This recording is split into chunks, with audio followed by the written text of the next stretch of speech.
নমস্কার, আমি আপনাদেরই বন্ধু মৌসুমী বলছি। আপনাদেরই চ্যানেল পথপ্রদর্শক চ্যানেলে আপনাদের প্রত্যেককে স্বাগত জানাই।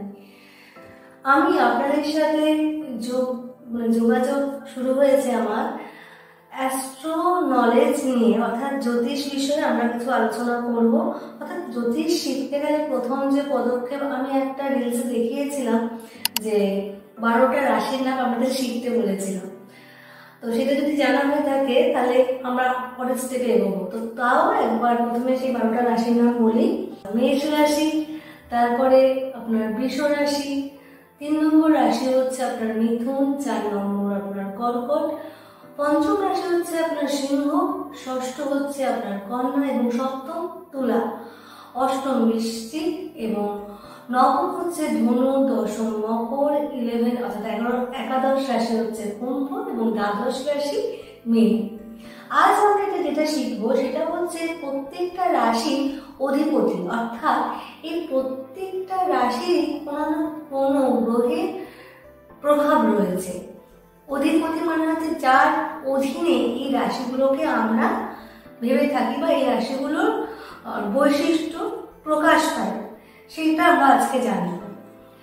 মেষ রাশি, যেহেতু রাশিচক্রের প্রথম রাশি মেষ রাশি, তাহলে মেষ রাশি সম্বন্ধে জানি। মেষ রাশির অধিপতি হচ্ছে মঙ্গল গ্রহ। দ্বিতীয় রাশি হচ্ছে বৃষ রাশির অধিপতি হচ্ছে শুক্র। তৃতীয় রাশি হচ্ছে মিথুন এবং এই রাশির অধিপতি হচ্ছে বুধ। চতুর্থ রাশি কর্কট এবং এই কর্কট রাশির অধিপতি হচ্ছে চন্দ্র, যাকে আমরা মা হিসাবে মনে করি এবং আমাদের মন হিসাবেও মনে করি। পঞ্চম রাশি সিংহ রাশি এবং এই রাশির অধিপতি হচ্ছে রবি। এক্ষেত্রে রবিকে আমরা পিতা অর্থে মনে করি। ষষ্ঠ রাশি কন্যা রাশি, এই কন্যা রাশির অধিপতিও বুধ।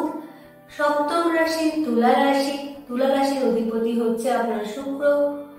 অষ্টম রাশি বৃশ্চিক, বৃশ্চিকের অধিপতি হচ্ছে মঙ্গল। নবম রাশি হচ্ছে ধনু, ধনুর অধিপতি হচ্ছে বৃহস্পতি। দশম রাশি মকর, মকরের অধিপতি শনি এবং একাদশ রাশি কুম্ভ, কুম্ভের অধিপতি হচ্ছে শনি এবং দ্বাদশ রাশির অধিপতি হচ্ছে দ্বাদশ রাশি হচ্ছে আপনার মীন এবং তার অধিপতি হচ্ছে বৃহস্পতি।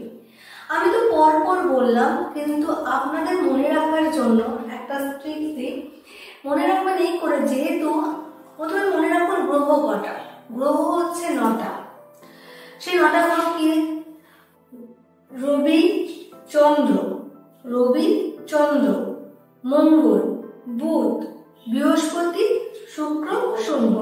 7টা গ্রহ। আর 2টো ছায়া গ্রহ রয়েছে। সেই 2টো ছায়া গ্রহ কি? রাহু এবং কেতু। দেখুন 9টা গ্রহ: রবি, চন্দ্র, মঙ্গল, বুধ, বৃহস্পতি, শুক্র, শনি, রাহু এবং কেতু।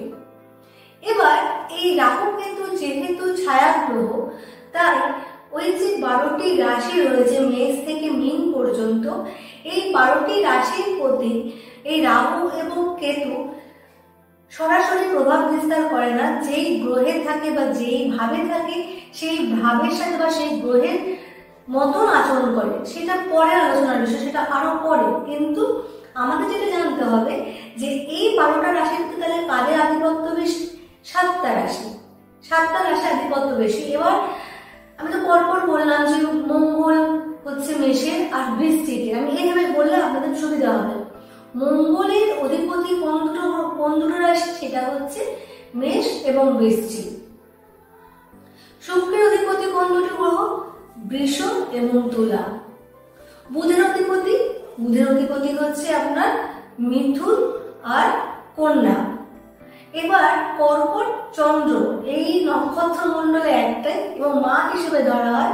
এই কর্কটের অধিপতি চন্দ্র, সেটা একটাই রাশির অধিপতি এবং রবি গ্রহ হচ্ছে সিংহ রাশির অধিপতি, সেক্ষেত্রে ওই একটাই। চলে যাই আমরা, বাকি রইল বৃহস্পতি এবং শনি।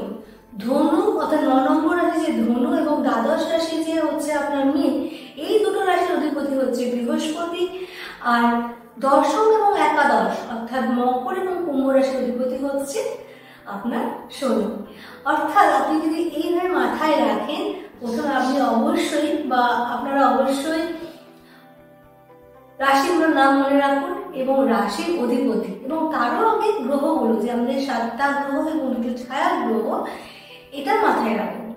দিলে দেখবেন যে প্রত্যেকটা রাশির অধিপতি অনুযায়ী, কেন অধিপতি শিখতে হয় সেটা আস্তে আস্তে বলছি, এটা আগে আপনারা মাথায় রাখুন, তারপরে দেখবেন এই প্রত্যেকটা বৈশিষ্ট্য বেরোচ্ছে। এই ভিডিওটা যদি আপনাদের ক্ষেত্রে উপযোগী বলে মনে হয় তাহলে অবশ্যই আমার এই চ্যানেলটাকে সাবস্ক্রাইব করে দেবেন, বন্ধু বান্ধব আত্মীয় স্বজনের মধ্যে এটিকে শেয়ার করে দেবেন, অবশ্যই লাইক জানাবেন।